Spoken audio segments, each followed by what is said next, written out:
Goal, nation's leading institute.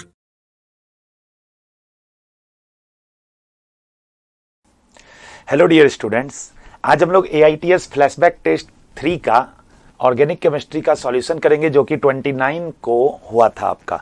चलिए देखते हैं ऑर्गेनिक केमिस्ट्री में कैसा क्वेश्चन पूछा है। मेरे पास ये पेपर है, क्वेश्चन नंबर 52 से शुरू हुआ है ऑर्गेनिक का क्वेश्चन। क्या कह रहा है क्वेश्चन 52 में? एक कंपाउंड आपको दे रखा है, देखिए PH C triple bond CH ऐसा एक कंपाउंड दिया। और स्टूडेंट्स इसमें जो रीएजेंट दिया है पहले, ये इस तरह से दिया है H2O H2SO4 और HgSO4 333 केल्विन, ऐसा। इसके बाद एक इसमें जो लिखा हुआ है वो देखो, वो ऐसा लिखा है इंटरमीडिएट, ये बना X, ठीक है, इंटरमीडिएट X बना और उससे बना फिर प्रोडक्ट Y। ठीक है स्टूडेंट्स, तो हम लोगों से जो इसमें पूछा है, for the given reaction select the correct one for intermediate X and product Y। मतलब X भी पूछ रहा है और Y भी पूछ रहा है। इस रिएक्शन को जरा ध्यान से देखो, हाइड्रोकार्बन में इस रिएक्शन को हम लोग पढ़ते हैं, ये एल्काइन दिया है H2O H2SO4 और HgSO4। तो स्टूडेंट HgSO4 और डाइल्यूट H2SO4 हुआ, ये मतलब हाइड्रेशन ऑफ एल्काइन हुआ। एल्काइन का हाइड्रेशन मतलब इस रिएक्शन को हम लोग कुचरोव रिएक्शन भी कहते हैं। तो स्टूडेंट्स इसमें सबसे पहले क्या होता है, एक पाई बॉन्ड ब्रेक होगा, OH और H, हाइड्रेशन हुआ। हाइड्रेशन मतलब क्या? अल्टीमेटली वाटर का जोड़ना। तो यहां से पहले क्या बनेगा? PHCOH और यहां पे H लगा तो डबल बॉन्ड CH2। तो जो एक इंटरमीडिएट कंपाउंड X के बारे में पूछ रहा था, वो X तो यही हो गया स्टूडेंट्स, ठीक है। अब X से फाइनल प्रोडक्ट बना Y। तो इसको अगर टॉटोमेराइज कर दोगे तो किस तरह से होगा टॉटोमेराइज? देखो डबल सिंगल O पे H है, तो ये OH वाला बॉन्ड इधर की तरफ शिफ्ट होगा और ये इधर की तरफ शिफ्ट होगा, और इससे जो बनेगा टॉटोमेराइज होकर के वो क्या बना, जरा देखो, ये बॉन्ड इधर की तरफ शिफ्ट हुआ तो यहां डबल बॉन्ड आ जाएगा, ये CH2 पे माइनस आएगा और ये H प्लस जब उस पे चले जाएगा तो CH3 हो जाएगा। तो क्या लिखेंगे स्टूडेंट्स यहां पे? PHC double bond O CH3। चलिए लिख लेते हैं यहां PHCO CH3, और ये जो हो जाएगा प्रोडक्ट, ये कौन सा हो गया? Y। तो X और Y हम लोगों से पूछा था, तो अगर गिवन ऑप्शंस में देखें तो सेकंड ऑप्शन देखिए इसको मैच करता है जो हम लोगों का X और Y आया। ठीक है स्टूडेंट्स, तो आंसर हो गया इसका सेकंड ऑप्शन। आगे बढ़ते हैं, फिर जो नेक्स्ट क्वेश्चन हमारे पास है वो है 56 नंबर। तो चलिए देखते हैं क्वेश्चन नंबर 56 क्या कहता है।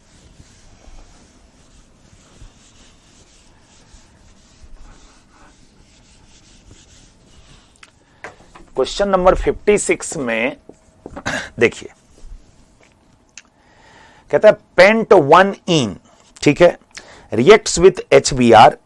अब दो तरह से रिएक्शन कराया इसका। देखो सबसे पहले हम लोग पेंट 1 बना लेते हैं, तो 1 2 3 4 5 हो गया, और 1 पे डबल बॉन्ड दे दो तो ये हो गया पेंट 1। हाइड्रोजन लगा दो, क्या दिक्कत है? CH2 H CH2 CH2 और CH3, ये क्या हो गया स्टूडेंट्स? पेंट 1 अब कहता क्या है, ध्यान से समझो क्वेश्चन को। Pent 1 reacts with HBr, HBr के साथ इसका रिएक्शन कराया, और आगे क्या दिया है? In presence of dichloromethane. Dichloromethane मतलब CH2Cl2, इसके प्रेजेंस में कराया। और फिर आगे क्या लिखा है ये भी देखो, and HBr in presence of benzoyl peroxide. इसी का रिएक्शन HBr से कराया इन प्रेजेंस ऑफ पेरोक्साइड, ठीक है, बेंजोइल पेरोक्साइड। अब दोनों में जो प्रोडक्ट बनेगा, इसमें मार्कोनिकॉफ रूल एप्लीकेबल होगा स्टूडेंट्स, क्योंकि सिर्फ HBr दिया हुआ है। लेकिन यही HBr अगर पेरोक्साइड में दिया है तो यहां जो प्रोडक्ट बनेगा वो एंटी मार्कोनिकॉफ रूल के अकॉर्डिंग बनेगा। तो यहां मार्कोनिकॉफ के अकॉर्डिंग अगर प्रोडक्ट बनाएंगे तो ब्रोमीन कहां पे लगेगा स्टूडेंट्स? यहां पे। तो क्या लिखें यहां जो प्रोडक्ट बनेगा, that will be CH3 CH2 CH2, CH से लग गया Br और यहां H तो CH3 हो गया। और यही चीज HBr पेरोक्साइड के प्रेजेंस में दिया तो एंटी मार्कोनिकॉफ से प्रोडक्ट बनाएंगे, मतलब यहां पे Br और यहां पे H लगेगा। ठीक है स्टूडेंट्स, तो क्या बना यहां से देखो CH3 CH2 CH2 फिर CH2 और CH2 के साथ Br, इस तरह का प्रोडक्ट बनेगा। तो दोनों का प्रोडक्ट ऑलरेडी बना लिया। अब क्वेश्चन में कहता क्या है देखो, select the correct one for the major product respectively. तो IUPAC नेम दिया है, तो इसका नाम क्या होगा स्टूडेंट्स 2 ब्रोमोपेंटेन और इसका नाम क्या होगा 1 ब्रोमोपेंटेन। तो गिवन ऑप्शन में अगर देखा जाए तो थर्ड ऑप्शन इसका करेक्ट हो जाएगा। ठीक है स्टूडेंट्स, चलो आगे बढ़ते हैं अब नेक्स्ट क्वेश्चन की तरफ।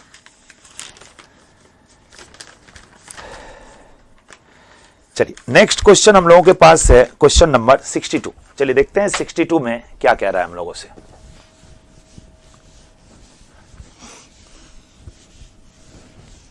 So now we have question number 62. See, for the given sequential reaction, identify the final product Y. एक सीक्वेंस रिएक्शन दिया है और उसमें हम लोगों को final product Y find out करने के लिए क्या है। तो चलिए देखते हैं क्या रिएक्शन दे रखा है। तो दिया है CH3C ट्रिपल बॉन्ड CH, इसमें पहले दिया NaNH2, इससे बना X, जैसा दिया है पहले उसको मैं लिख देता हूं फिर आपको समझाता हूं। फिर दिया इसमें CH3CH2Br, इससे बना Y। ठीक है स्टूडेंट्स,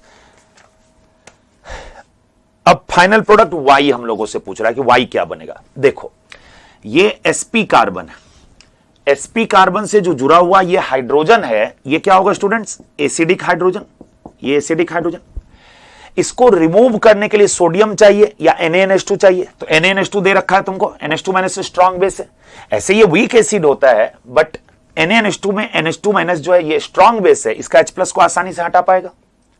इसका H+ हटा तो X क्या बनेगा, यहां पे H+ हटा दोगे तो CH3C ट्रिपल बॉन्ड C पे माइनस और Na+ लिख लो साथ में Na+। अब स्टूडेंट्स X बना लिए, इसका रिएक्शन अब इथाइल ब्रोमाइड के साथ दिया है, तो ये अब बिहेव करेगा न्यूक्लियोफाइल के साथ, CH3 न्यूक्लियोफाइल की तरह, तो इस कार्बन पे अटैक करेगा और Br को हटा देगा, SN2 मैकेनिज्म हुआ।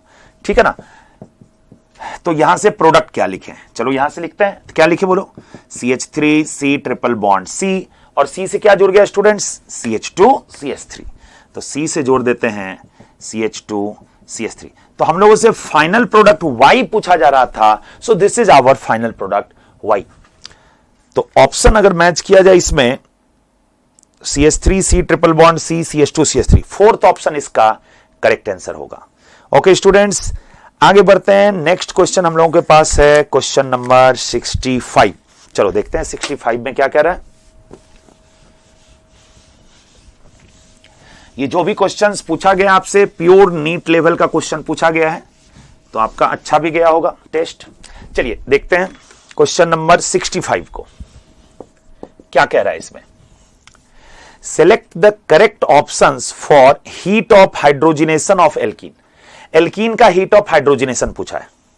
पहले जो जो दिया हुआ है वो मैं लिख दे रहा हूं। तो ए में दे रखा है students CH2 double bond CH, CH2 CH2 CH3, ये ए में दे रखा है। बी में दिया है CH2 double bond C double bond CH, CH2 CH3, ये दिया है। सी में CH2 double bond CH, CH double bond CH, CH3, ऐसा दिया है। और डी में CH2 double bond CH, CH2 CH double bond CH2। ठीक है, और हम लोगों से इसमें पूछा है correct option for heat of hydrogenation of alkene. Students heat of hydrogenation कैसे देखते हैं? हीट ऑफ हाइड्रोजिनेशन के लिए सबसे पहले हम लोगों को नंबर ऑफ पाई बॉन्ड्स देखना पड़ेगा। जितना ज्यादा पाई बॉन्ड होगा कंपाउंड में हीट ऑफ हाइड्रोजिनेशन उतना ज्यादा होगा, उतना ज्यादा उसका हाइड्रोजिनेशन हुआ, तो जितना ज्यादा हाइड्रोजिनेशन उतना ज्यादा हीट ऑफ हाइड्रोजिनेशन, उतना ज्यादा हीट लिबरेट होगा। मतलब हीट ऑफ हाइड्रोजिनेशन के लिए सबसे पहले नंबर ऑफ पाई बॉन्ड देखेंगे, जिसमें नंबर ऑफ पाई बॉन्ड ज्यादा उसका हीट ऑफ हाइड्रोजिनेशन ज्यादा।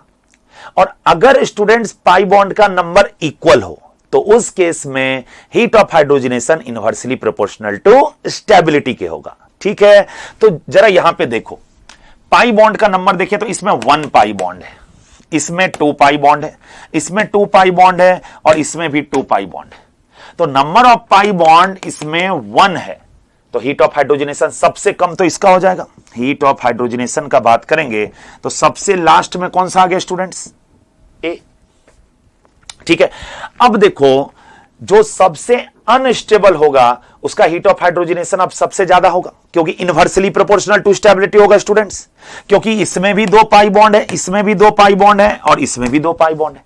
तो जब number of pi bond equal हो जाए तो फिर इनवर्सली प्रोपोर्शनल टू स्टेबिलिटी के होता है हीट ऑफ हाइड्रोजनेशन। इसमें सबसे लेस स्टेबल कौन सा होगा स्टूडेंट? ये क्यूमुलिन। ये क्यूमुलिन जो है ना, ये सबसे अनस्टेबल होगा। ठीक है स्टूडेंट्स, तो अगर सबसे अनस्टेबल है तो हीट ऑफ हाइड्रोजनेशन इन तीनों में सबसे ज्यादा होगा, तो बी का सबसे ज्यादा लिख देंगे। अब हमारे पास कौन सा बचा? सी और ये डी। अब इसमें अगर देखो तो पाई सिग्मा पाई, इसमें रेजोनेंस हो रहा है, तो रेजोनेंस के कारण इसमें स्टेबलाइजेशन आ रहा है कि नहीं? और इसमें देखो तो पाई सिग्मा सिग्मा पाई, नहीं है रेजोनेंस, जो भी हाइपर कंजुगेशन होगा। तो स्टेबिलिटी ज्यादा किसकी है? बी की, सॉरी स्टेबिलिटी ज्यादा किसकी हुई? ये रेजोनेंस जिसमें हुआ, मतलब सी का। तो स्टेबिलिटी ज्यादा है तो हीट ऑफ हाइड्रोजनेशन कम होगा, तो सी से ज्यादा किसका होगा स्टूडेंट्स? डी का। तो बी डी, उसके बाद कौन सा हो जाएगा? सी और ए। तो ऑप्शन में अगर देखा जाए तो कौन सा ऑप्शन इसको मैच करता है? बी डी सी ए, थर्ड ऑप्शन इसका करेक्ट आंसर होगा। ठीक है स्टूडेंट्स, चलिए आगे बढ़ते हैं। अगला क्वेश्चन है हमारे पास, क्वेश्चन नंबर 67। देखते हैं 67, अच्छा इंटरेस्टिंग क्वेश्चन है।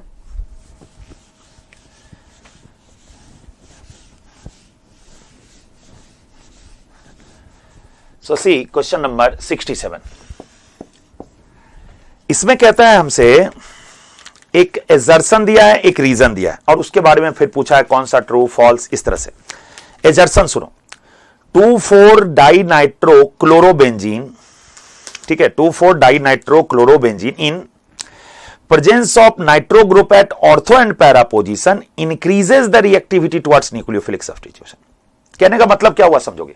2,4-डाइनाइट्रोक्लोरोबेंजीन, इसके बारे में कह रहा है। क्लोरोबेंजीन बना दिए और 2 और 4 पे डाइनाइट्रो लगा देते हैं, 2 पे और 4 पे डाइनाइट्रो। ये क्या हो गया स्टूडेंट्स? 2,4-डाइनाइट्रोक्लोरोबेंजीन। अब इसका न्यूक्लियोफिलिक सब्स्टिट्यूशन में कह रहा है कि रिएक्टिविटी ज्यादा होगा। ठीक है, सही बात है। ये कौन सा मैकेनिज्म देगा students? SNAE, nucleophilic substitution through addition elimination. और इसका जो इंटरमीडिएट बनता है स्टूडेंट्स, इसका जो इंटरमीडिएट बनता है वो क्या बनता है? Carb anion. ये SN1 SN2 तो देता नहीं है क्लोरोबेंजीन, ये कौन सा देगा? SNAE। अब SNAE में इंटरमीडिएट कार्ब एनायन है, इसलिए अगर लिविंग ग्रुप के ऑर्थो या पैरा पे अगर डीएक्टिवेटर जुड़ा हो तो उसका कार्बेनाइन बहुत ज्यादा स्टेबल होगा, और कार्बेनाइन अगर स्टेबल हुआ तो फिर उसकी रिएक्टिविटी ज्यादा होगी। क्यों? इंटरमीडिएट ज्यादा स्टेबल तो रिएक्टिविटी ज्यादा। तो यहां अगर बात करें तो मैं क्या बोला आपसे कि इंटरमीडिएट क्या बना? कार्बेनाइन। इसलिए ऑर्थो, देखो ये ऑर्थो पे जुड़ा हुआ है और ये पैरा पे, तो ऑर्थो पैरा पे अगर -M ग्रुप अटैच है तो कार्बेनाइन क्या होगा स्टूडेंट्स? स्टेबल हो जाएगा बहुत ज्यादा, तो रेट ऑफ रिएक्शन बढ़ जाएगा। चलो अब देखो इसमें समझ में आ जाएगा अच्छे से। कहता है 2,4-डाइनाइट्रोक्लोरोबेंजीन में नाइट्रो ग्रुप जो ऑर्थो पैरा पे प्रेजेंट है, ये न्यूक्लियोफिलिक सब्स्टिट्यूशन के टुवर्ड्स रिएक्टिविटी को बढ़ा देता है। बिल्कुल सही बात। क्यों? -M ग्रुप ऑर्थो पैरा पे रहेगा तो कार्बेनाइन को स्टेबलाइज कर देगा, इसलिए रिएक्टिविटी बढ़ाएगा। तो एजर्सन तो बिल्कुल करेक्ट है। जरा रीजन को भी देखो। presence of nitro group withdraw electron density at ortho para position, so facilitate the attack of nucleophile on 2,4-डाइनाइट्रोक्लोरोबेंजीन। बिल्कुल सही बात है, यही तो था कि इसका जो इंटरमीडिएट कार्बेनाइन बनेगा उसमें जब रेजोनेंस कराओगे ना तो ऑर्थो और पैरा पे ही निगेटिव आता है। तो स्टूडेंट्स ऑर्थो पैरा पे जब कार्बेनाइन में निगेटिव आएगा और उसी पे तुम्हारा -M ग्रुप जुड़ा हुआ है तो वो कार्बेनाइन को स्टेबलाइज करेगा एक्सेप्ट करके, और स्टेबलाइज करेगा तो रेट ऑफ रिएक्शन ज्यादा होगा। कहने का मतलब एजर्सन और रीजन दोनों ट्रू है और ये इसका रीजन जो है करेक्ट एक्सप्लेनेशन भी है, इसलिए करेक्ट आंसर इसका थर्ड ऑप्शन हो जाएगा। Okay students, okay now see question number 69। ये भी जो है ना स्टूडेंट्स इसी का क्वेश्चन है, मतलब SNAE का क्वेश्चन है 69 जो है। अब देखो 69 जो क्वेश्चन नंबर है ये इसी मैकेनिज्म का है, SNAE का। क्या रहा है? Correct order of reactivity of nucleophilic substitution reaction, ठीक है। और इसमें क्या क्या दे रखा है वो मैं इधर बना देता हूं। Br यहां NO2, फिर सेकेंड में क्या किया है FNO2, थर्ड में क्या किया है आयोडीन NO2 और फोर्थ में क्लोरीन और NO2, ठीक है ना। इसको A, ये B में लिखा गया है, ये C में और ये D में। इन सब का रिएक्टिविटी पूछा है न्यूक्लियोफिलिक सब्स्टिट्यूशन में। सबसे पहला बात तो स्टूडेंट्स आपके पास एराइल हैलाइड है तो एराइल हैलाइड SN1 या SN2 नहीं देता है। कौन सा मैकेनिज्म देता है? SNAE। पिछले क्वेश्चन में हम लोग अभी बात किए थे। SNAE के मैकेनिज्म को जरा ऑब्जर्व करो। जैसे इस तरह का सिचुएशन है, मान लो यहां पे क्लोरीन लगा हुआ है, ठीक है, और जैसे NaOH हम लोग लिए OH माइनस न्यूक्लियोफाइल लिए, या इन जनरल कोई भी न्यूक्लियोफाइल लेते हैं। न्यूक्लियोफिलिक सब्स्टिट्यूशन कह रहा है ना, तो SNAE का एक जनरल मैकेनिज्म देखो, तो न्यूक्लियोफाइल लिए। स्टूडेंट्स ये SN1 SN2 नहीं देता है। क्यों नहीं देता है? रेजोनेंस के कारण डबल बॉन्ड कैरेक्टर आएगा तो लिविंग ग्रुप हटेगा नहीं। दूसरा बात, इसका कार्बोकेटायन बनाओगे तो फिनाइलिक कार्बोकेटायन हाईली अनस्टेबल होता है। और तीसरा बात, जब न्यूक्लियोफाइल आएगा अटैक करने तो इसका पाई इलेक्ट्रॉन क्लाउड जो है वो उसको रिपेल करेगा, इसलिए ये SN1 या SN2 में से कुछ भी नहीं देता है। अब बात उठता है कि अगर थोड़ी देर के लिए सोचो, अगर SN2 होता तो क्या होता? ये न्यूक्लियोफाइल इस पे अटैक करता, Cl को भगा देता। लेकिन अभी तो हम लोग बात किए कि ये इस पे अटैक ही नहीं कर पाएगा, इसका रीजन भी बताया अभी। तो फिर SNAE जब होता है तब कैसे होता है? तो तब कैसे होता है, देखो NO2 में लगा दे रहा हूं, तब कैसे होता है कि ये इस पे जाके अटैक करता है। अब बात उठता है, अभी तक तो बहुत बोल रहे थे कि अटैक नहीं करेगा, अब कहां से अटैक कर लिया भाई? तो देखो अटैक करने का मेन रीजन जो है स्टूडेंट्स, वो यहां पे डेल प्लस का प्रेजेंस होना है। डेल प्लस कैसे प्रेजेंट हुआ? तो क्लोरीन यहां पे खींचा इलेक्ट्रॉन -I से, तो यहां पे क्या आ जाएगा? Delta plus. और क्योंकि यहां स्टूडेंट्स डेल्टा प्लस है, इसलिए न्यूक्लियोफाइल इस पे अटैक करता है और इस पाई बॉन्ड को यहां ओपन कर देता है। तो यहां से बनेगा क्या? देखो जरा, ये NO2 लगा दिए हैं, ये Cl, ये न्यूक्लियोफाइल, और यहां पे आ गया माइनस। अब इसमें जब तुम रेजोनेंस कराओगे ना तो निगेटिव सिग्मा पाई, देखो इसका कैनोनिकल स्ट्रक्चर जो ड्रॉ करोगे, NU यहां डबल, यहां निगेटिव आ जाएगा, और एक बार और रेजोनेंस कराओ निगेटिव सिग्मा पाई, तो ये Cl, ये न्यूक्लियोफाइल, यहां माइनस आएगा। मतलब अगर ध्यान से देखो तो जहां लिविंग ग्रुप था उसके ऑर्थो पे माइनस आया, पैरा पे माइनस आया, ऑर्थो पे माइनस आया। इसीलिए ना ऑर्थो पैरा, जो NO2 था मैं NO2 को लगा देता हूं, ठीक है ना, NO2 तो रहेगा ही, वो कहीं नहीं जाने वाला है, ठीक है। तो कहने का मतलब ऑर्थो पैरा पे अगर -M लगा हुआ हो तो ये निगेटिव कहां पे आ रहा है? ऑर्थो पैरा पे ही आ रहा है ना। तो कार्बन आयन अगर ज्यादा स्टेबल होगा तो रेट ऑफ रिएक्शन ज्यादा होगा, जो पिछला क्वेश्चन में बता रहे थे। अब इस क्वेश्चन के लिए पर्टिकुलरली देखो, ये न्यूक्लियोफाइल इस पे क्यों अटैक किया? डेल प्लस के कारण। इसका मतलब जितना ज्यादा स्टूडेंट डेल्टा प्लस होगा उतनी ज्यादा रिएक्टिविटी होगी। क्यों? क्योंकि RDS यही स्टेप है, और ये इस पे अटैक क्यों किया? डेल प्लस के कारण। तो स्टूडेंट डेल प्लस सबसे ज्यादा कब होगा? जब मोड इलेक्ट्रोनिगेटिव लगा रहे। इसलिए सबसे ज्यादा रिएक्टिविटी फ्लोरीन अगर रहेगा लगा हुआ तो डेल प्लस सबसे मैक्सिमम आएगा, फिर क्लोरीन, फिर ब्रोमीन, फिर आयोडीन। होगा कि नहीं होगा? इसका मतलब आंसर जो हो जाएगा फ्लोरीन वाले का सबसे ज्यादा मतलब B, उसके बाद क्लोरीन D, उसके बाद ब्रोमीन मतलब A, और उसके बाद आयोडीन मतलब हो जाएगा आपका C। तो B D A C ये हो गया आंसर। अब कोई कोई स्टूडेंट को डाउट ये होता है कि लिविंग ग्रुप तो अच्छा आयोडीन होता है, तो उसका रिएक्टिविटी क्यों नहीं? क्योंकि ये आरडीएस जो है इसमें लिविंग ग्रुप हट ही नहीं रहा है, मतलब लिविंग ग्रुप की लिविंग एबिलिटी पर ये रिएक्शन डिपेंड नहीं करेगा।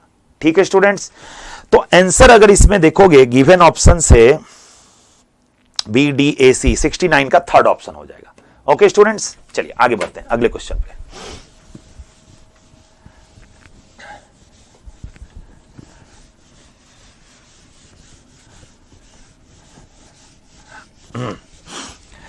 तो अगला क्वेश्चन जो अब हमारे पास है वो क्वेश्चन नंबर 70 है। चलिए देखते हैं क्वेश्चन नंबर 70 को। इसमें क्या है स्टूडेंट्स, 70 में देखो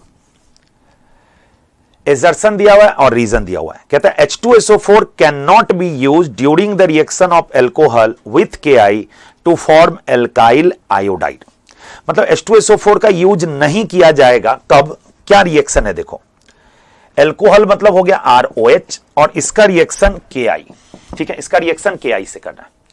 तो कहता है इसमें H2SO4 यूज नहीं किया जा सकता है, क्यों, बात करते हैं उसके बारे में। स्टूडेंट्स पहले सबसे पहला बात तो ये इससे अभी रिएक्शन ही नहीं करेगा। I- अगर सोचोगे इस पे अटैक करके OH को भगा दे तो कैसे भगाएगा, OH बहुत ही पुअर लिविंग ग्रुप है, तो सबसे पहले इसको प्रोटोनेट करना होगा। प्रोटोनेट करने के लिए इसको H+ चाहिए, तो वही कह रहा है कि उस H+ के लिए हम H2SO4 नहीं यूज कर सकते। ठीक है, पहले मैकेनिज्म समझो। तो पहले इसको H+ चाहिए, H+ लिया तो ये क्या बन गया ROH2+, ये ब्रेक हुआ R+ दिया और अब KI का I- इस पे अटैक करके RI का फॉर्मेशन किया, रिएक्शन ये हुआ। अब कहता है कि इसमें H2SO4 क्यों नहीं यूज किया गया, तो भाई H2SO4 अगर यूज करेंगे तो ये पहले KI से रिएक्शन कर लेता है, KI से रिएक्शन करके ये जो KI इसमें लिया गया था उससे रिएक्शन कर लेता है, करके क्या बनाएगा K2SO4 और HI। और स्टूडेंट्स H2SO4 जो है वो इस HI को ऑक्सीडाइज कर देगा, ऑक्सीडाइजिंग एजेंट है, I पे -1 है तो -1 से 0 में ले जाएगा, तो इसको I2 में कन्वर्ट कर दिया। ठीक है, इसको क्या किया I2 में कन्वर्ट कर दिया। अब क्वेश्चन पढ़ो, हमको तो चाहिए था I- और मिल गया I2, तो भाई ये रिएक्शन फर्दर कैसे होगा, I- नहीं रहेगा तो, इसलिए H2SO4 नहीं लिया जाता है। ठीक है, ऑक्सीडाइजिंग एजेंट के कारण। तो अब अगर पढ़ेंगे तो आपको अच्छे से समझ में आ जाएगा। देखो एजर्सन में क्या कहता है, H2SO4 can not be use during the reaction of alcohol with KI to form alkyl iodide. H2SO4 का यूज नहीं किया जाता है, बिल्कुल सही स्टेटमेंट है। रीजन देखो, H2SO4 converts KI into corresponding acid HI में कन्वर्ट किया और and then prevent reaction between alcohol and KI। क्यों करता है प्रिवेंट, क्योंकि ये इसको I2 में कन्वर्ट कर देता है। तो इसका मतलब यह हुआ कि एजर्सन और रीजन दोनों ट्रू है और जो रीजन है वो इसका करेक्ट एक्सप्लेनेशन भी है। ओके स्टूडेंट्स, चलिए तो आगे बढ़ते हैं आप क्वेश्चन नंबर 73 पे।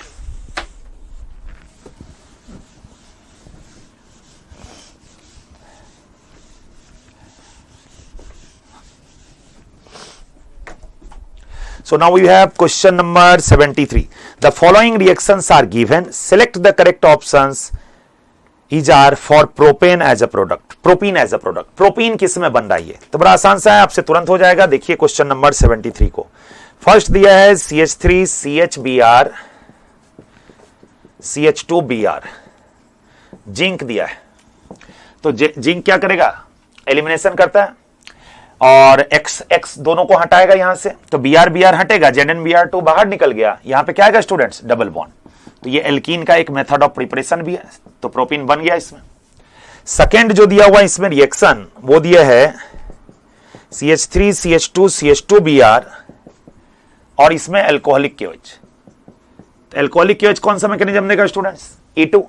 तो यहां से Br हटेगा, यहां से H हटेगा, यहां पे क्या आएगा डबल बॉन्ड। तो प्रोडक्ट बन गया इसका CH3 CH double bond CH2, again propene. Third जो दे रखा है CH3 C triple bond CH और H2 इसमें 1 इक्विवेलेंट और पैलेडियम और कार्बन। तो ये क्या करेगा, 1 इक्विवेलेंट दिया तो एक पाई बॉन्ड ब्रेक होगा और एक H और H लगेगा यहां पे। तो क्या प्रोडक्ट बन गया CH3 CH2 CH double bond CH2, यहां से भी प्रोपीन बन रहा है। और एक और दिया इसमें CH3 CH2 CH2OH, और इसमें conc H2SO4 heat, conc H2SO4 heat. ये कौन सा रिएक्शन है स्टूडेंट्स? Dehydration of alcohol. अब डिहाइड्रेशन ऑफ एल्कोहल हीट दिया हुआ है, ऐसे तो E1 मैकेनिज्म फॉलो करता है, लेकिन ये 1 डिग्री एल्कोहल है तो 1 डिग्री एल्कोहल में E2 मैकेनिज्म फॉलो करेगा। तो यहां से OH और यहां से H हटेगा, यहां पे क्या आ जाएगा? Double bond. तो इससे भी क्या बन गया? प्रोपीन। इसका मतलब प्रोपीन किससे किससे बनेगा ऐसा पूछ रहा है, तो A B C D सभी से प्रोपीन बन रहा है। तो करेक्ट आंसर इसका हो जाएगा फोर्थ ऑप्शन। ओके स्टूडेंट्स, चलिए नेक्स्ट क्वेश्चन अब हमारे पास है क्वेश्चन नंबर 74, उसको अब देखेंगे।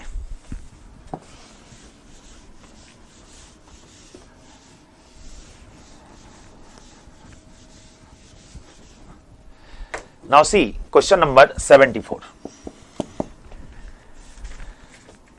2-मिथाइल ब्यूटूइन दिया हुआ है, देखो मैं बना देता हूं 1 2 3 4 ब्यूटूइन हो गया, और 2 पे क्या दिया स्टूडेंट्स? 2 पे मिथाइल, H लगा दो, CH3 2 1 3 1 4 H और CH3 हो गया, 2 मिथाइल ब्यूटूइन। इसका रिएक्शन कहता है रिएक्ट्स विथ K2Cr2O7 H+, एक दिया है K2Cr2O7 H+, ठीक है, फॉर्म X, इससे बना X, and aqueous solution of KMnO4, KMnO4 aqueous ऐसा दिया हुआ है, फॉर्म प्रोडक्ट Y, ठीक है, इससे दिया है Y बन रहा है। एक और दिया हुआ है K2Cr2O7 से बना X and Y, okay, X और Y स्टूडेंट्स इसमें बन रहा है, ठीक है ना, X एंड Y ये बन रहा है, और इसमें जो प्रोडक्ट बन रहा है वो बन रहा है स्टूडेंट्स Z, ठीक है। अब आपसे पूछा है कि इसमें करेक्ट ऑप्शन आप बताइए, मतलब X, Y और Z जो होगा वो इसमें से क्या होगा, ठीक है। चलिए कैसे देखेंगे इसको, तो K2Cr2O7 H+ दिया, इसका मतलब ये हॉट KMnO4 वाला केस हुआ, एसिडिक मीडियम है तो हॉट KMnO4, प्रोडक्ट K2Cr2O7 दिया, कोई दिक्कत नहीं, जो KMnO4 का काम है वही ये काम यहां भी ये भी करेगा। तो ये जो K2Cr2O7 और एसिडिक मीडियम में दिया ना स्टूडेंट, तो इसका जो प्रोडक्ट बनेगा वो कैसा बनेगा? जैसा कि ऑक्सीडेटिव ओजोनोलिसिस का प्रोडक्ट बनता है। तो ऑक्सीडेटिव ओजोनोलिसिस का प्रोडक्ट बनाने के लिए क्या करते हैं? इसको तोड़ देंगे, यहां डबल बॉन्ड आएगा, तो एक प्रोडक्ट तो बन गया एसीटोन CH3CO CH3, ठीक है। उसके बाद यहां से क्या बनेगा स्टूडेंट्स? डबल बॉन्ड O आएगा, तो CH3COH, अब फर्दर ऑक्सीडाइज हो जाएगा ये, तो CH3COOH कार्बोक्सिलिक एसिड बना लेगा, तो ये जो बना यहां से वो बना CH3COOH। और इसमें जो KMnO4 एक्वस दिया, ये एक्चुअली OH- भी रहना चाहिए, नहीं है फिर भी वही मानेंगे क्योंकि दूसरा ऑप्शन वही है H+ के बाद, है ना। तो बेसिक मीडियम KMnO4 OH- क्या होगा यहां से क्या होगा? पाई टूटेगा और OH और OH जुड़ेगा, विसिनल डाइऑल का फॉर्मेशन होगा, मतलब Z जो बन गया स्टूडेंट वो क्या बनेगा? CH3CCH3OH, फिर सिंगल बॉन्ड CH से OH और CH3, ये हो गया आपका Z।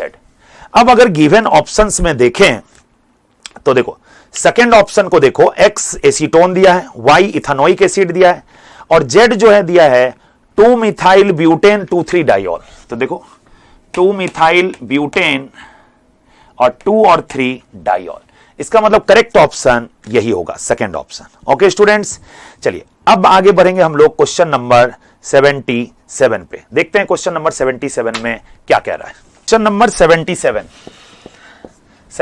क्वेश्चन में हमसे कह रहा है the following alkene which on ozonolysis not gives methanol also as one of the product. Methanol किसमें नहीं देगा? चलिए गिवन ऑप्शन के हेल्प से देखते हैं किसमें मिथेनॉल नहीं देगा।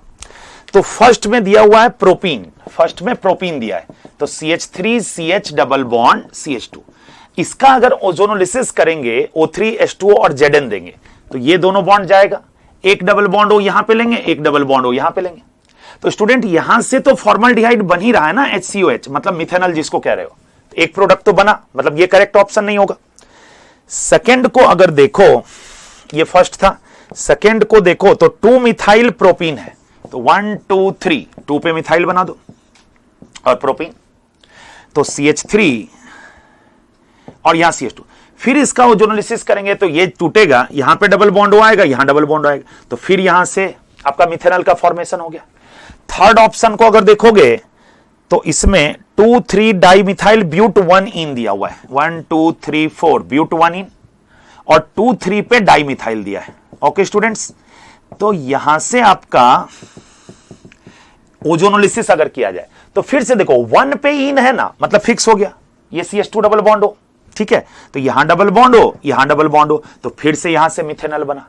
लेकिन जो चौथा ऑप्शन दे रखा है हम लोगों को 2 3 डाई मिथाइल ब्यूट 2 इन, 1 2 3 4 और ब्यूट 2 इन, ठीक है, और 2 3 डाई मिथाइल, तो इसका अगर ओजोनोलिसिस करेंगे तो एक डबल बॉन्ड हो यहां पे, एक डबल बॉन्ड हो यहां पे, तो यहां से भी एसीटोन बनेगा और यहां से भी एसीटोन बनेगा, मतलब मिथेनॉल इसका वन ऑफ द प्रोडक्ट नहीं हुआ। सो करेक्ट आंसर इसका होगा स्टूडेंट्स फोर्थ ऑप्शन। ओके, आगे बढ़ते हैं, देखते हैं नेक्स्ट क्वेश्चन कौन सा है। नेक्स्ट क्वेश्चन हमारे पास है क्वेश्चन नंबर 80। 80 में क्या दे रखा है, चलिए देखते हैं।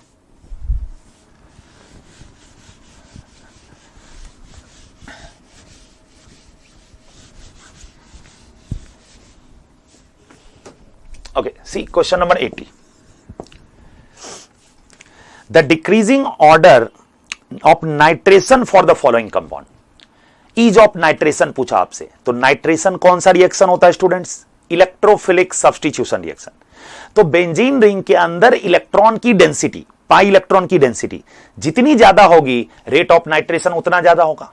मतलब अगर कोई बेंजीन से डोनर ग्रुप लगा रहे तो रिंग के अंदर इलेक्ट्रॉन की डेंसिटी को बढ़ाएगा तो रेट ऑफ नाइट्रेशन को बढ़ाया, लेकिन अगर इलेक्ट्रॉन विड्रॉइंग ग्रुप लगा रहेगा तो वो रेट ऑफ नाइट्रेशन को घटा देगा।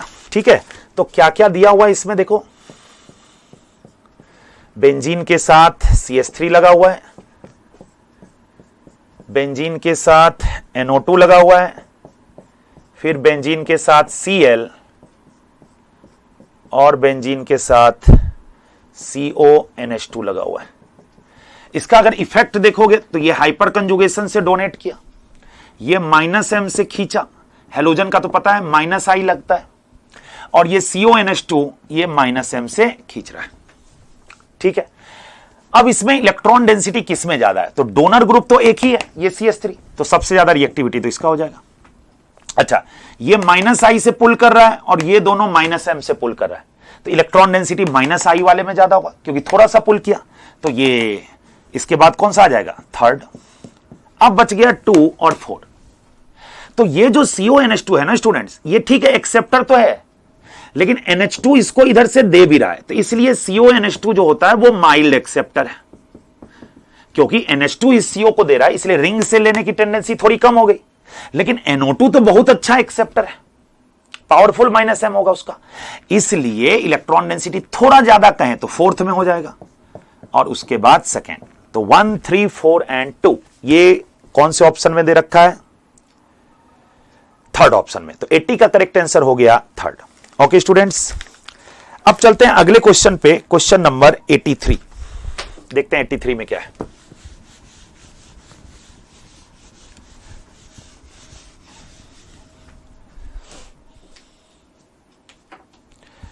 देखिए क्वेश्चन नंबर 83,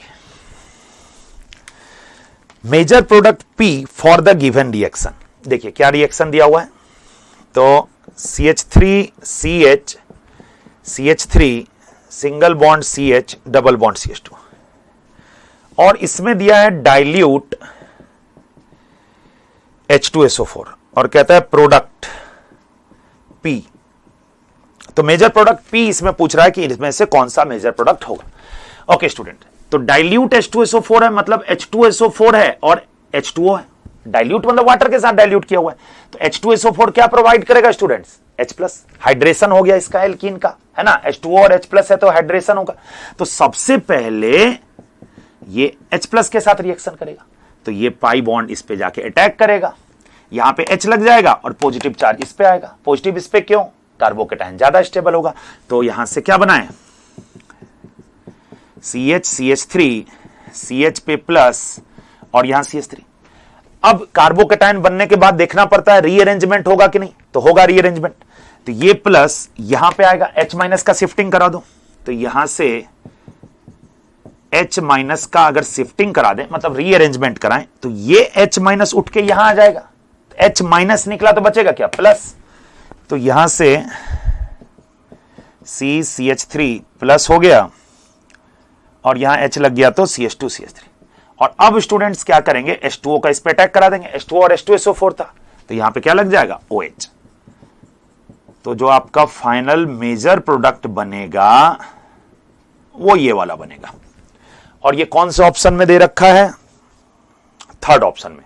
तो करेक्ट आंसर इसका हो जाएगा थर्ड, मेजर प्रोडक्ट पूछा था। ओके स्टूडेंट्स, अब आते हैं हम लोग केमिस्ट्री में सेक्शन बी। ए सेक्शन का सभी क्वेश्चन हम लोग कर लिया ऑर्गेनिक का। सेक्शन बी में जो स्टार्ट है क्वेश्चन वो है 89 से। तो चलिए क्वेश्चन नंबर 89 को देखते हैं।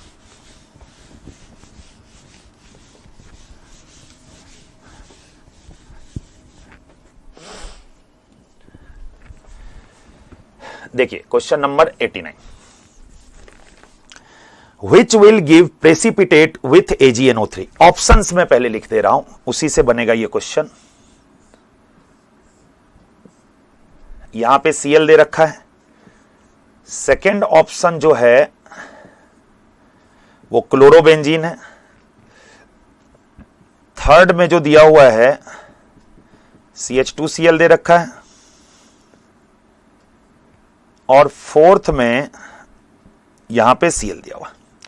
Which will give precipitate with AgNO3। AgNO3 के साथ प्रेसिपिटेट कौन देगा?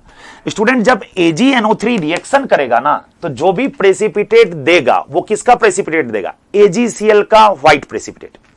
तो भाई जो Cl माइनस इजीली देगा तभी ना AgCl का प्रेसिपिटेट दे पाएगा। दैट मीन्स हम लोगों को इन सब में यह देखना है कि Cl माइनस आसानी से कौन दे रहा है, और अगर Cl माइनस वो प्रोवाइड कर रहा है इसका मतलब वो AgCl का प्रेसिपिटेट देगा AgNO3 से रिएक्शन करके। लेकिन अगर वो Cl माइनस नहीं दे रहा है तब तो प्रेसिपिटेट नहीं देगा। तो देखिए Cl माइनस अगर ये दे दिया तो क्या बचेगा, यहां पे प्लस, और ये कार्बोकेटाइन स्टेबलाइज है, resonance stabilize, positive sigma pi stabilize. इसका मतलब ये आसानी से Cl माइनस देगा। ओके स्टूडेंट, इसको देखो, ये तो बिल्कुल नहीं देगा। एक तो रेजोनेंस के कारण डबल बॉन्ड कैरेक्टर है, और दूसरा अगर तुम इसका कार्बोकेटाइन बनाओ भी तो ये फिनाइलिक कार्बोकेटाइन बना, फिनाइलिक कार्बोकेटाइन। और जो फिनाइलिक कार्बोकेटाइन होता है वो हाईली अनस्टेबल होता है, हाईली अनस्टेबल होगा। sp2 पे प्लस है तो अनस्टेबल होगा। मतलब ये तो नहीं देगा, सिंपल सा बात है, Cl माइनस देगा ही नहीं। थर्ड को देखो, तो थर्ड का जो कार्बोकेटाइन बनेगा Cl हट के, ये CH2 पे प्लस आ गया तो positive sigma pi sigma pi sigma pi इस तरह का, तो ये रेजोनेंस स्टेबलाइज है। इसका मतलब ये भी Cl माइनस आसानी से देगा। और इसमें अगर Cl को हटा दें तो क्या बनेगा स्टूडेंट्स, यहां पे आ जाएगा प्लस। अब अगर ध्यान से देखो तो 2 और 2 4 पाई इलेक्ट्रॉन है, और पॉजिटिव सिग्मा पाई इस तरह से एंटी एरोमेटिक का सभी कंडीशन फुलफिल कर रहा है।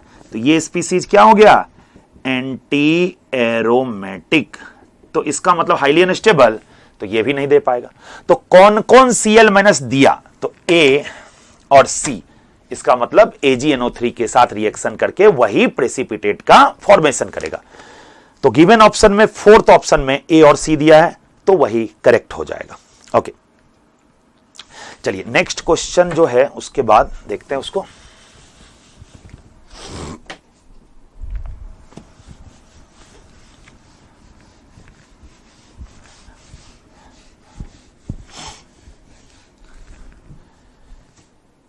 तो नेक्स्ट क्वेश्चन जो हमारे पास है वो है क्वेश्चन नंबर 91। ठीक है, एस्टिमेशन मेथड का क्वेश्चन है। 91 में क्या कहता है देखो, the colour appear when sodium sulphide is added to sodium pentacyano nitrosyl ferrate 2 is. ये जो दिया ना सोडियम पेंटासाइनो नाइट्रोसाइल फेरेट 2, ये एक्चुअल में क्या है, सोडियम नाइट्रोप्रोसाइड। देखो ये क्या कह रहा है, Na2S सल्फाइड है, और इसका रिएक्शन किससे किया, तो Na2FeCN5NO। ये क्या है स्टूडेंट, सोडियम नाइट्रोप्रूसाइड, सोडियम नाइट्रोप्रूसाइड। इससे जो रिएक्शन होता है ना, तो प्रोडक्ट क्या बनता है देखो, Na4 FeCN5 NOS, और ये एक वायलेट कलर का कॉम्प्लेक्स बनता है। ठीक है, अब पॉइंट क्या है इसमें कि ये जो रिएक्शन हुआ ये सल्फाइड का एक टेस्ट है, Na2 तो 2Na+ और S पे 2-, तो ये सल्फाइड आयन का एक कंफर्मेटरी टेस्ट है कि सल्फाइड का रिएक्शन जब सोडियम नाइट्रोप्रोसाइड से कराएंगे, रिएजेंट उसमें सोडियम नाइट्रोप्रोसाइड देंगे, तो अगर एक वायलेट कलर का कॉम्प्लेक्स मिला तो ये कंफर्म हो जाएगा कि उसमें, उस कंपाउंड में, ऑर्गेनिक कंपाउंड में सल्फाइड है। तो भाई Na2S क्यों लिखे, तो जो SF बनेगा, तो SF में सोडियम जो देंगे तो उससे रिएक्शन करके सल्फर तो Na2S ही बनाएगा ना। मतलब ये किसके लिए टेस्ट किया जाता है, ऑर्गेनिक कंपाउंड में सल्फर प्रेजेंट है कि नहीं है। ठीक है स्टूडेंट्स, लेसाइन टेस्ट। ओके, चलिए, तो ऑप्शन में अगर देखो तो वायलेट कलर दे रखा है, तो ऑप्शन थर्ड ऑप्शन में तो 91 का हो जाएगा थर्ड ऑप्शन। ओके स्टूडेंट्स, अब है हमारे पास क्वेश्चन नंबर 92। चलिए देखते हैं 92 में क्या कह रहा है।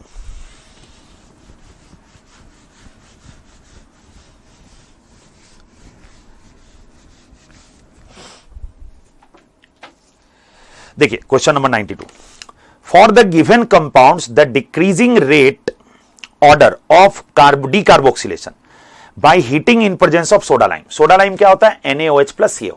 मतलब आपसे रेट ऑफ डीकार्बोक्सिलेशन पूछा।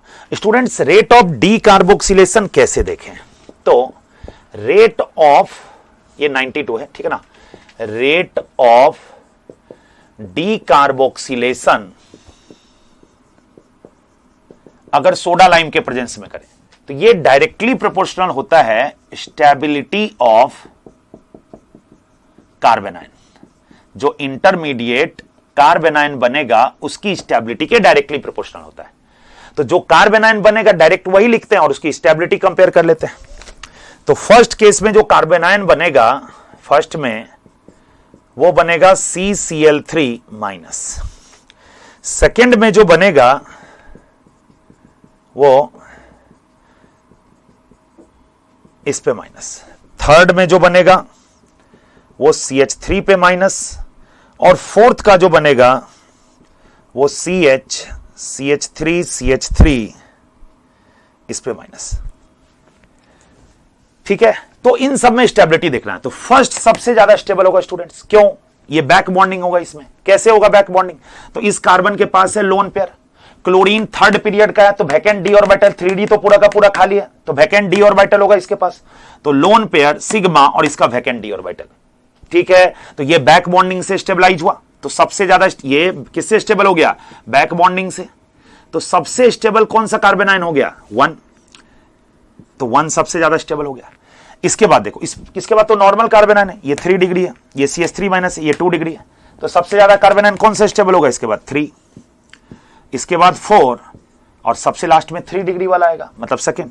तो यही इसका रेट ऑफ डिकार्बोक्सिलेशन का ऑर्डर भी हो जाएगा, 1, 3, 4 and 2। ऑप्शन में अगर देखो तो कौन सा ऑप्शन मैच कर रहा है, सेकेंड ऑप्शन 92 का। ओके स्टूडेंट्स, चलिए आगे बढ़ते हैं। क्वेश्चन नंबर 95 है हम लोगों के पास, क्वेश्चन 95 देखते हैं।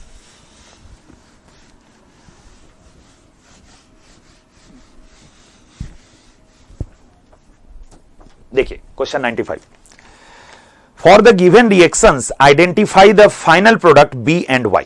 ठीक है, तो क्या दिया हुआ है 95 में, तो आपके पास है CH3 CH double bond CH2, इस कार्बन को कार्बन 14 लिखा गया है, और इसमें रिएजेंट दिया है HBr CCl4, HBr और CCl4। A बनाया, उसके बाद वाटर दिया, तो फिर B बनाया। ठीक है, तो क्या होगा इससे सोचो, HBr दिया, परऑक्साइड नहीं है, तो मार्कोनिकॉफ रूल लगेगा, तो मार्कोनिकॉफ रूल अगर लगाएंगे तो Br यहां पे आके लगेगा, तो क्या बनेगा यहां से CH3 CHBr और CH3, यहां पे 14, H वहां पे लग गया।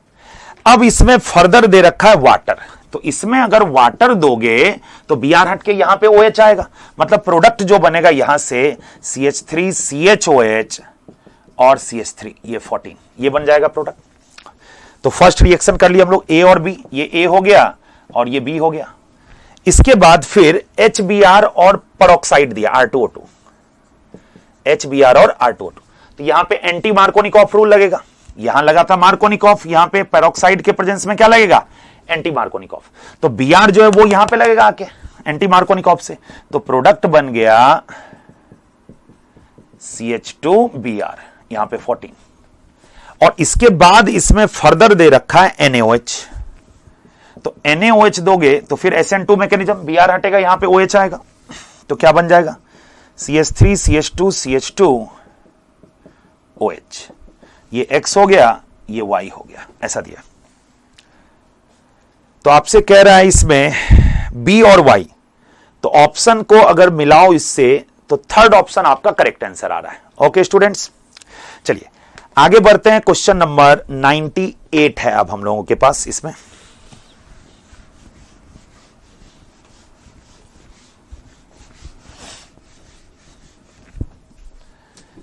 देखिए क्वेश्चन नंबर 98 क्या कह रहा है, बायोमोलिक्यूल का क्वेश्चन है, अच्छा क्वेश्चन है।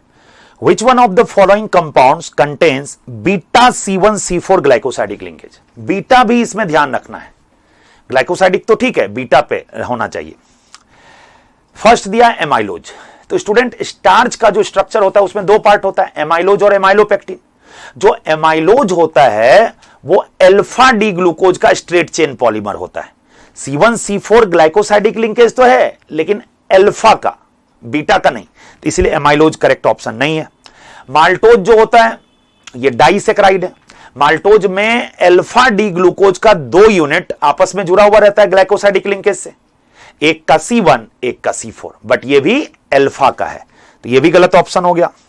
सुक्रोज, सुक्रोज में अल्फा डी प्लस ग्लूकोज और beta D minus fructose C1 C2 के बीच में ग्लाइकोसाइडिक लिंकेज होता है। ओके स्टूडेंट्स, लेकिन फोर्थ ऑप्शन जो है यही इसका करेक्ट हो जाएगा। इसमें दिया है लैक्टोज, तो लैक्टोज का जो है मतलब जो जुड़ा हुआ रहेगा उसमें कौन कौन सा जुड़ा रहता है, मतलब मोनोमर कौन कौन सा होगा इसका, तो beta D galactose and beta D glucose. तो बीटा डी गैलेक्टोज का C1 और बीटा डी ग्लूकोज का C4, इसी के बीच में ग्लाइकोसाइडिक लिंकेज होता है। ठीक है स्टूडेंट्स, तो आपसे तो वही पूछा था कि beta C1 C4 glycosidic linkage किस में होगा, तो करेक्ट आंसर हो जाएगा लैक्टोज, फोर्थ ऑप्शन। ठीक है स्टूडेंट्स, चलिए आगे बढ़ते हैं। अगला क्वेश्चन है हमारे पास क्वेश्चन नंबर 99। देखिए क्या दिया, बेंजीन का रिएक्शन दिया हुआ है किससे, तो C से 3 CH3 है और CH2Cl, और इसमें दिया students anhydrous AlCl3, anhydrous AlCl3। AlCl3 Lewis acid है, यहां से Cl- को हटाएगा, मतलब Cl- का लोन पेयर इस पे अटैक करेगा, तो Cl- यहां से हट गया तो यहां पे क्या आएगा प्लस, तो यहां से बन गया CH3 CH2 पे प्लस, कार्बोकेटाइन बन गया। अब कार्बोकेटाइन बना तो चेक करना पड़ेगा रीअरेंजमेंट होगा कि नहीं, तो होगा। यहां से CH3- का शिफ्टिंग कर देंगे, तो CH3- शिफ्ट, तो यहां से अगर CH3- शिफ्ट करोगे तो CH3 निकला तो इस कार्बन पे प्लस बच जाएगा और ये CH3 इससे जाके लग जाएगा, तो CH2CH3। अब यही फर्दर रिएक्शन के लिए इलेक्ट्रोफाइल की तरह बिहेव किया।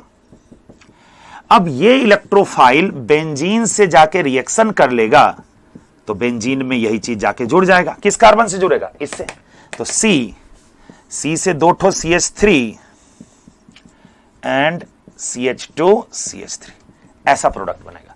तो ये जो दिया हुआ है ऑप्शन देखो अगर, तो थर्ड ऑप्शन में C से 2 CH3 और इथाइल CH2CH3, करेक्ट आंसर 99 का थर्ड ऑप्शन हो जाएगा। तो ये था स्टूडेंट्स ऑर्गेनिक केमिस्ट्री का क्वेश्चन। मैं होप करता हूं आप सभी को बहुत अच्छे से समझ में आया होगा।